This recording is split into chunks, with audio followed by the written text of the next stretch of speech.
Good morning, everyone. Welcome to episode number 31 of Pantry to Plate. I'm here with Joy today. You haven't seen Joy in a while. Hi, everyone.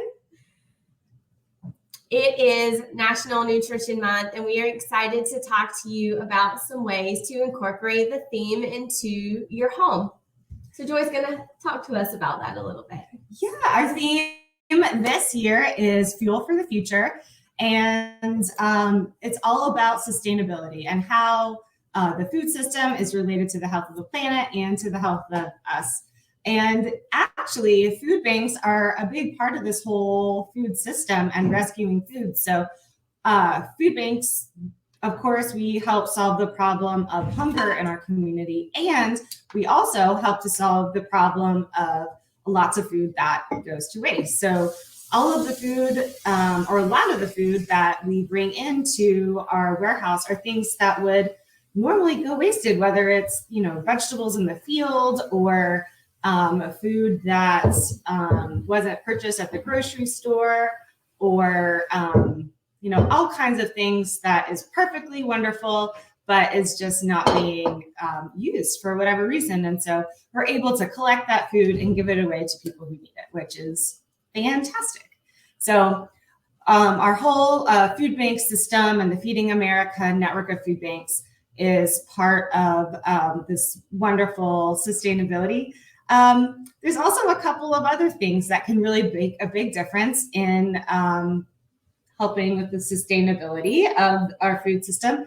Another one is the foods that we choose to eat. So certain foods that tend to be more supportive of our health are also helping to support the planet as well. And I love this campaign called Meatless Mondays. You may have heard of it before. We have a handout that's going to be linked, but it's fantastic.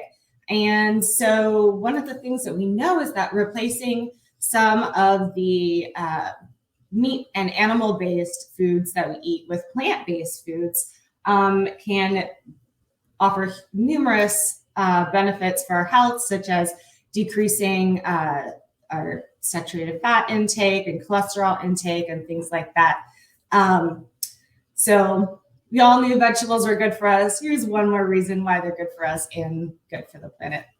And then lastly, the thing that we are going to probably spend the most time on today is ways that we can not waste food at home. So what are the ways that we can preserve food, save food, use every single part of the food without wasting it, and really make the most out of all of the food that we're bringing into our homes so that we aren't wasting anything. So with that, take it away, Kristen. I will take it. Thank you. So when we're not wasting food, we're actually saving money, right? Of course. So all of these tips that we're going to share are going to show you how you can use all parts of the fruits and vegetables that you purchase. So you're not tossing away some of your money when you toss away some of those fruits and vegetables. So the first way that I'm going to talk about saving is freezing. So if you've got some produce that is looking like it's going to go bad soon and you're not ready to use it or to prepare it, one thing you can do is freeze it.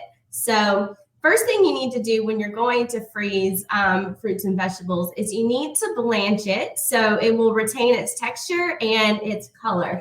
So I'm using broccoli as my example today. If we just put this broccoli raw as it is straight into the freezer, it's going to be a very dull color and it's not going to have the similar snappy texture as it does if you do not blanch it. So we're not going to cook it all the way. What we're going to do is we're going to toss it into a pot of boiling water. My water's boiling. It's just water. Nothing's added to it.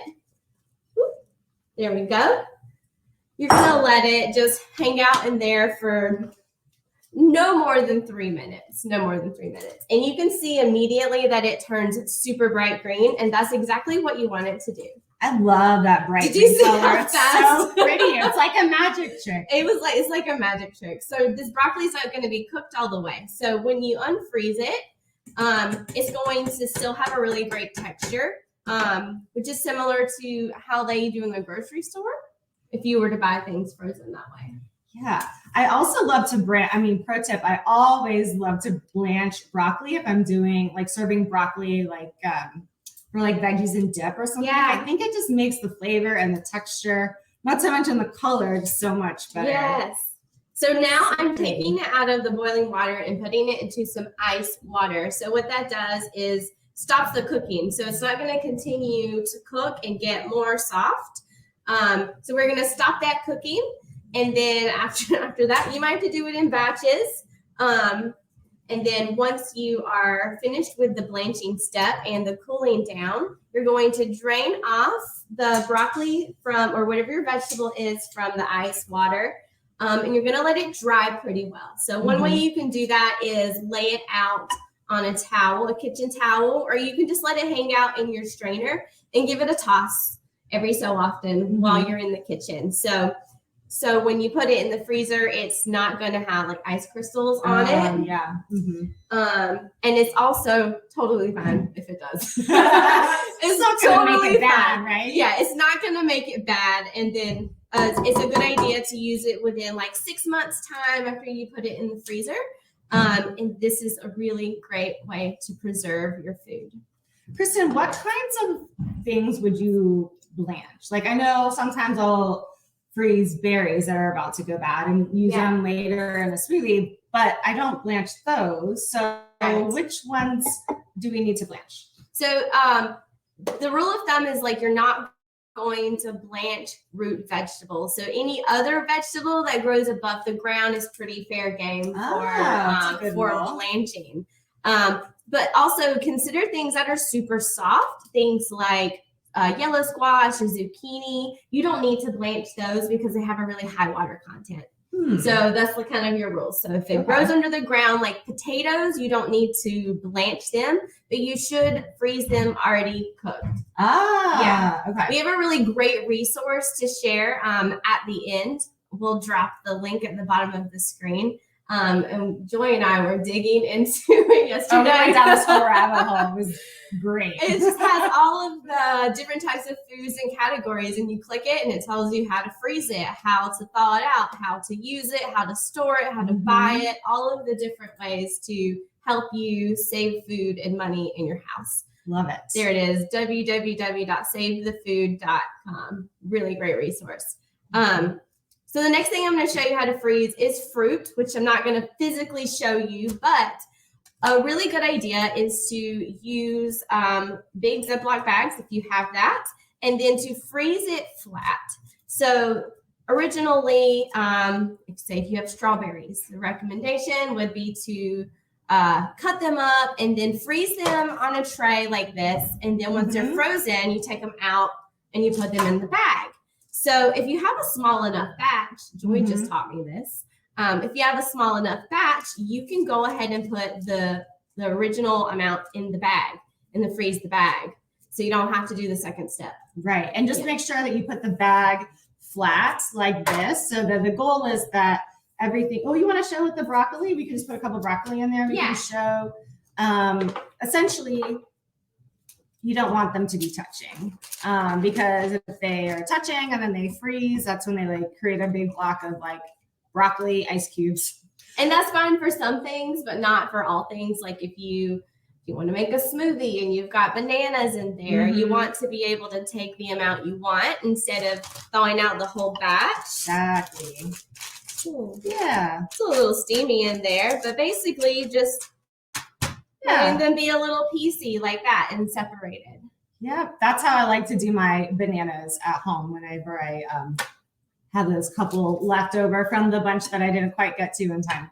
So you mean you don't make banana bread every single time? No, I have to have like an ongoing supply for my smoothie addiction. I'm the banana bread person. I'm like, they're completely brown. Only thing you can do is make banana bread. I mean, I do love your banana bread, Kristen. Your bread is pretty fantastic. Thank you very much.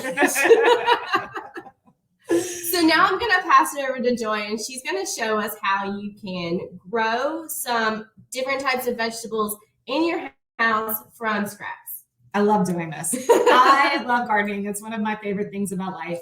Let's switch so the camera can get your hands here. Thank you. So I've got here some vegetables that are really easy to grow from scraps. So here are some romaine lettuce. This has been in my fridge for probably a week too long. But it's just so easy to do. So a lot of times when we do romaine, we're cutting it, we're cutting it off the stalk like this, right? And I'm going to use these wonderful leaves. I might like chop them up this way. And then I can take this little part, this stem end, and put it in a little cup of water like that, right? And so the idea is, or maybe I would want to do like a cup. There's space for both of those in here. Oh, but if you only had one, yeah. So a skinnier, taller piece would be great if you have like a smaller amount, like the celery. Yep. Like the celery is in the wide one, so you make space for it. Yeah. Yeah. So you just put like, I don't know, a quarter inch of water or something like that. You could probably put 3 little romaine hearts or use a smaller cup. And just put it on the windowsill. And before you know it, you're going to see little lettuce leaves growing out of the middle. And it's such a fun science experiment to do with kids. And one thing about kids that I know is if they grow it themselves, they're a lot more likely to eat it. Yes, involve the kids, even the smallest choices that they can make when it comes to food and participation in the prep just increases their likelihood exactly. to eat it and to try it later. Yeah. So here we have done exactly the same thing with celery. So Kristen cut off the celery sticks, and then we're just like using the bottom to grow our own little celery, and it grows exactly the same. So you'll see like this little sprouts come up and this itty bitty little celery plant. It's so cute. And it's really cute. I feel like when you pick them fresh, like right off of the stalk, it just tastes so much more flavorful. Like that celery flavor is just really bright and crisp. So I think that's a lot of fun. And then last is scallions and green onions. And I feel like this is one of those things where, you buy a bunch at the grocery store and you always get more than you need, or at least I always get more than I need in that bunch. Yeah. And so here's a way that you can just have them on hand so you can use a few at a time. Basically, you cut up the green part and then the white part with the roots attached. You see, we kind of cleaned up that root end a little bit. And then just, put them in a cup with a little bit of water. And there's maybe about 1 inch of water in there. And again, put it right on the windowsill. And before you know it, you're going to see these green stems growing out the top. And then you have a fresh supply of scallions whenever you need them. I'll add that it's a good idea to keep the water switched out regularly. Oh, yes. Because if you don't, you're going to get like an oniony smell in your kitchen because it might start to like break down the actual part of the vegetable. So when your water level is low enough to sort of cover up the roots, but not so much the vegetable, that helps it last longer. But just switching out the water every couple of days is a good idea. Just like flowers, right? Exactly. You treat them like flowers. Exactly. You have like edible flowers. And now, you ready for the planting? Yes. I'm so excited about this. Okay, so one of the other things that I love to have a fresh supply of is cilantro. It's one of my favorite herbs. It grows really, really well this time of year when it's not too hot, but it's not freezing cold either. So I've got here some coriander seed, a big packet of it. And coriander is the same thing as cilantro. It's just the seed. So we call the seed coriander in English, and then we call the leaves cilantro. But you can buy coriander seed and grow cilantro from it, and that's exactly what we're going to do. So I've got some cups here. the inner cup, I made a little hole in the bottom of it, and I'm just gonna, so that water can drain out. And I'm gonna put it inside intact cup so that we're not spilling water all over the counter. And then I just fill it up with some soil here.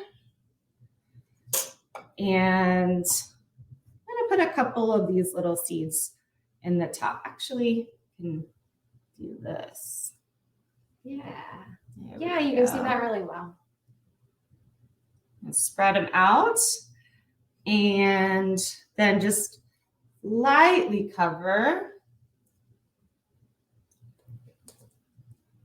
There we go. There we go. And that's all there is to it. And then I'm just going to water those in. Again, we want water to be able to come out the bottom, but we don't want it to be sitting in water because that's when it gets soggy and kind of gross. But if you feel the soil temperature or the soil and it feels moist, that is perfect. And in a couple of weeks, you just see those sprouts keep coming up. And before you know it, you'll have a whole batch of cilantro, which is really fun. And I like to do this every couple of weeks because, the cilantro grows and then it kind of like does its whole life cycle thing. So if you grow or if you plant some seeds every couple of weeks, then you just have this wonderful continuous supply of cilantro. And of course, you can do this not just with cilantro, but basil and chives and just about any herb that you can think of will grow in your windowsill. Those are the ones that I like to use the most. I love it. Windowsill garden. Windowsill gardening, right? As long as you have a sunny window, or a grow light, you could do. Yeah, or a grow light. Exactly. Yeah. Cool. That is so fun. And I'm going to try that. I've never tried to grow it from seed before. I have a lot of plants, but I buy them intact. So I'm going to try to do that. I definitely do the green onions all the time. If you come into my kitchen, and they grow crazy fast. It's shocking how fast they grow. So it grows bigger than the stems that you buy from the grocery store. Yeah, that's so much fun. Okay, and so once you're done with the onions, like they reach the point in your cup where you're like, okay, we've grown you enough. You're like at the very end. Do you throw them away, or what do you do with them at that point? Yeah, and so we shouldn't throw them away, right? We're talking about trying to do something else different with the scraps. So what you can do is keep a bag in your freezer for any vegetable scraps that you have. So like now I just started this fresh bag and I've got some carrot peels and some onion peels and the ends of the onions all in here. And you can take your used up the bottoms of your onions and you can add them in here if they're not slimy. So if they're slimy, just toss them and it'll be okay. Or compost them. You could throw them in the back of your yard and maybe find some onions there later. But so yeah, don't put anything slimy in here because you're going to use these scraps later. I wanted to show you something that was really eye-catching to me. So we showed you the bottom of the celery over there. So I wanted to show you, this is the whole bunch of celery. These are the sticks that I, from the middle. So the bottom's cut off and then all the leaves are cut off. So these are the celery sticks. Now, look at the amount of scraps we have from one bunch of celery. Those are more than the yes, it's more than the sticks, right? So we don't want to throw that away. That's literally your money right there. You can use this with the celery. Like you can chop this up and put it in salads and like your chicken salad or anywhere you use celery, right? You also can keep the little tiny bits from the inside. If you're looking for full celery sticks, you may not want to use these really small ones. So take your celery scraps and put them in your scrap bag and put them in your freezer. So when you have a full bag, which this will probably fill up my bag. When you have a full bag, you can take these scraps and you can put them in a pot of water on your stove and you can make stock or broth. So you're going to have vegetable broth from any scraps. So you've got, let's see, if you've got stems from parsley or cilantro or other herbs. Oh yeah. Any scraps, any vegetable scraps. Name a vegetable. Do they have to be fresh or can they be cooked? I don't know. Oh, I think they should be fresh because if they're cooked, you're not going to get as much out of them to make a nice stock. gotcha. Okay. Yeah. All right. Yeah. Interesting. Yeah. So we've got like my top like favorite things here for stock anyways, right? The carrot peelings and the onions and the cilantro. Yeah. Maybe some peppers. I feel like that's something that I don't use all of. A lot of times you have to cut the core out and stuff. Yes, put your pepper core in here. Put your any ends of vegetables that you're cutting off. You can put them in here. I was gonna say one, and I lost it. I'm trying to think of the things that you see a lot in the broccoli. Oh yes, broccoli stalks. Put it in here. Brussels sprouts. You cut off the ends. Yes. Put it in here. You will have a really like nicely well-rounded vegetable broth, and you can use that vegetable broth for anything. Cook your rice in it. Cook your pasta in it. Use it for a soup. How do you make the broth, Kristen? Yeah, so somebody's never done that before. Yeah, so you'll take your scraps or your fresh cuts of vegetables, and you'll put them in a pot and you'll cover them with water. You don't have to measure it. You just want to cover it with water and make sure they're floating, and you're just going to let it simmer. Okay. For a couple of hours. Okay. Yeah, and that's it. That's it. You strain it afterwards, so you get all of the solid pieces of the vegetables out, and then you can take that broth. You can use it right away, or you can freeze it. You love freezing. We love freezing things. So whatever we have left over today from this video, we will put in the freezer. So the broccoli is going to go in the freezer. The celery, we don't need it right now, so I'm going to chop it up and put it in the freezer. So we'll have it for other classes. Awesome. I love it. We'll be definitely prepared to make some soup in the coming days with this cold snap that's coming in. So I'm really excited about that.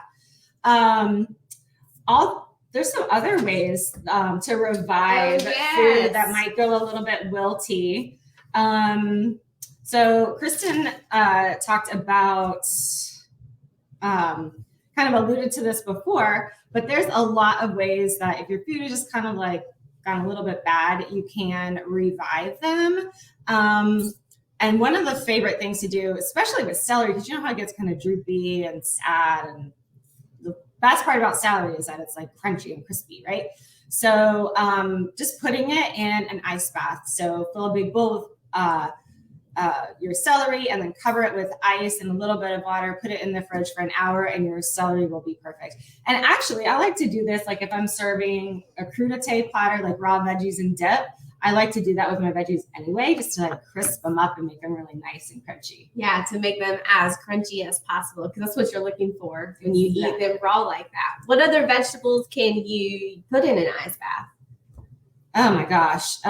Well, of course, broccoli.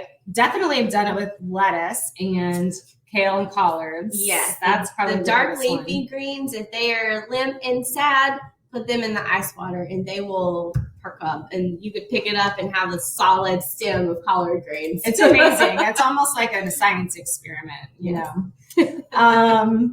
Okay, one of the other things that I really think is interesting is reviving stale foods. So if your chips or crackers or even bread is stale, there are ways to revive it. So with chips and crackers or things that are like smaller, you can put it in a toaster or toaster oven or just even regular oven.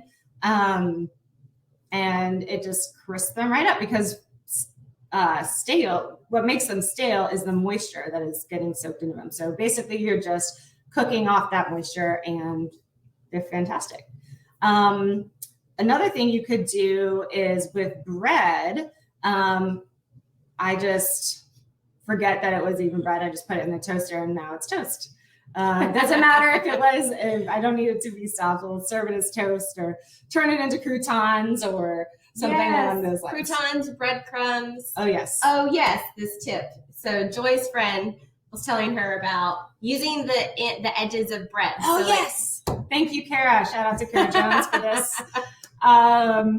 Yeah, she has 3 little kids who don't like to eat the crust on their peanut butter and jelly sandwiches. And so she cuts off those crusts and saves them in a bag in the freezer or the refrigerator, cuts them into little bits, and then mixes them up with some egg and milk mixture and makes a French toast casserole.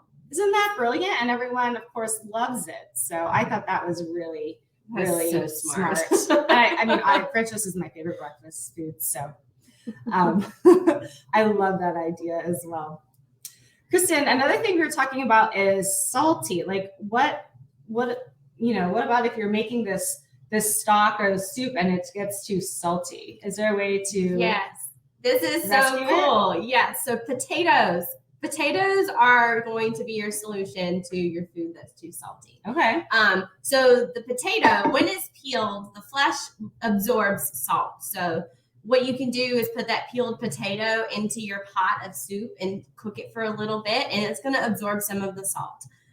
So hopefully it'll decrease how salty it is. But you would also add like something that's acidic to a food that's really salty. Okay. So it doesn't take the salt away. The salt's still there, but it makes the flavor a lot more tolerable. And honestly, when you add the acid to it, it just adds another layer of flavor. Yeah. So something like lemon juice would be good to add, or like maybe a little bit of white vinegar to sort of balance out the flavors with the salt. Like how much are we talking? Like a teaspoon-ish, couple drops? I would do like a teaspoon, tablespoon. Yeah. Taste it and see. Taste it and see how it is. Because the volume of your soup is going to be different every time, probably. Right. Yeah. So like take half a lemon and just squeeze that, or a little bit of vinegar, and just give it a taste. I love that. And I love the trick about the potato too. That is really brilliant because you're actually taking the sodium out, right? And so if you're somebody who has to watch your sodium intake because of health conditions, I mean, that can save an entire dish for you right there. So you're like, Kristen, what do you do with the potato? Because we're not throwing away the potato. You can't throw the potato. We can't throw away the potato. So sure, it has absorbed some salt. That's what you want from potatoes. Like you have to boil them in salty water to like get the flavor that you want. So what you can do is take that one and mix it with some other boiled potatoes and use the salt from the first potato to season the other potatoes. Oh my gosh. That's brilliant. I love it. And you're also making me hungry. It's about lunchtime. It's about that. So you can find this 5 ways to revive your food in the resource folder for this episode at bit.ly/ACFB Nutrition Resources. They were all from SaveTheFood.com, one of our new favorite websites for learning all about how to rescue and save all different kinds of food. Yes. I think that's it. Yeah. No, we did talk about Meatless Monday. Okay. We did. So try reducing just 1 day a week, not eating meat, and starting there. That's a great way to just sort of decrease the amount of gases that go into the atmosphere, because animal farming produces more gases than all of the transportation combined. It just produces a lot of pollution, right? And so I forget the exact amount, but one way that we can contribute is by not eating quite so much. In general, Americans eat more than we need to anyway, so it's not a bad idea. And there are lots of plant foods that have great protein, like actually a lot of vegetables have protein, a lot of whole grains have protein, and then Kristen's favorite are beans and peas and lentils and legumes, packed full of wonderful protein. Mixing a whole grain and a legume together gives you this protein that's fantastic and really, really filling as well, because it's got so much fiber. So that is one of our biggest tips for today. I hope that y'all will try some plant-based meals, and there's a lot of wonderful recipe ideas at Meatless Monday also at savethefood.com, and then of course at the food bank's website at bit.ly/ACFB nutrition resources. We hope that you'll check those out, and it was so wonderful spending this time with you, and we'll see you again next time for another Pantry to Plate. Yeah, in 2 weeks.